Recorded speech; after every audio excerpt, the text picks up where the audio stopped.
কেন্দ্র ও রাজ্যে ক্ষমতাসীন দুই দল আরএসএস এর আদর্শের উপর দাঁড়িয়ে দাবি করলেন সিপিআইএম রাজ্য কমিটির সদস্য বিশিষ্ট আইনজীবী তথা রাজ্যসভার সাংসদ বিকাশ রঞ্জন ভট্টাচার্য।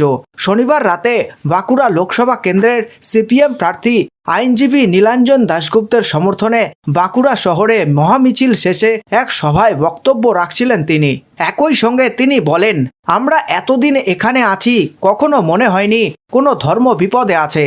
তবে বর্তমান সময়ে ধর্মের নামে মানুষে মানুষে বিভেদ তৈরির চেষ্টা হচ্ছে বলে তিনি অভিযোগ করেন। লক্ষ্মীর ভাণ্ডার বন্ধের চেষ্টা।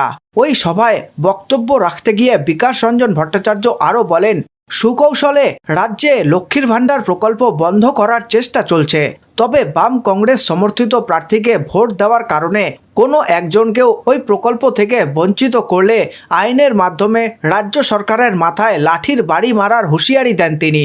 লক্ষ্মীর ভাণ্ডার প্রকল্পের দুর্নীতি। লক্ষ্মীর ভাণ্ডার প্রকল্প বন্ধ প্রসঙ্গে বলতে গিয়ে তিনি আরও বলেন, ওরা জানে কোথাও একজনের এই প্রকল্প বন্ধ হলে তিনি আবারও আদালতে যাবেন।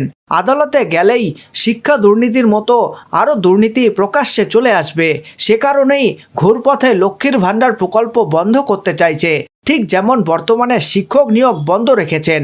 নিয়োগ দুর্নীতি প্রসঙ্গে তিনি বলেন, এসএসসি যত তথ্য দেবে ততই কেলেঙ্কারি বেরোবে। সন্দেশখালির আন্দোলনকে ঘুরিয়ে দেওয়ার চেষ্টা হচ্ছে বলে অভিযোগ করেন তিনি।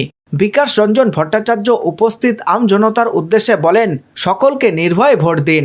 লক্ষ্মীর ভাণ্ডার, রূপশ্রী কিংবা কন্যাশ্রী কোনো সরকারি প্রকল্প বন্ধ হলে কিংবা পরিষেবা না পেলে স্থানীয় সিপিআইএম নেতৃত্বকে বিষয়টি জানান। তখন আদালতের গুতোয় উনি আরও পাগল হয়ে যাবেন। এভাবে মানুষকে বঞ্চিত করা যায় না বলেও মন্তব্য করেন বিকাশ রঞ্জন ভট্টাচার্য।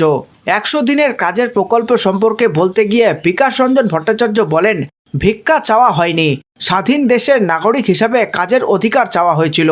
সারাদিন বসে থেকে বিনামূল্যে রেশনের জন্য অপেক্ষা নয়, কাজ চাই। যেখানে সরকারের দায়িত্ব ন্যূনতম 100 দিনের কাজ সৃষ্টি করা, সেখানে মমতা বন্দ্যোপাধ্যায় কায়দা করে 50 দিনে নামিয়ে এনেছেন।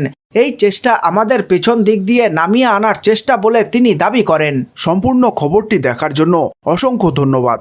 খবরটি ভালো লেগে থাকলে একটি লাইক অবশ্যই করবেন এবং চ্যানেলে নতুন হয়ে থাকলে চ্যানেলটিকে সাবস্ক্রাইব করে নেবেন। ধন্যবাদ। ভালো থাকুন, সুস্থ থাকুন।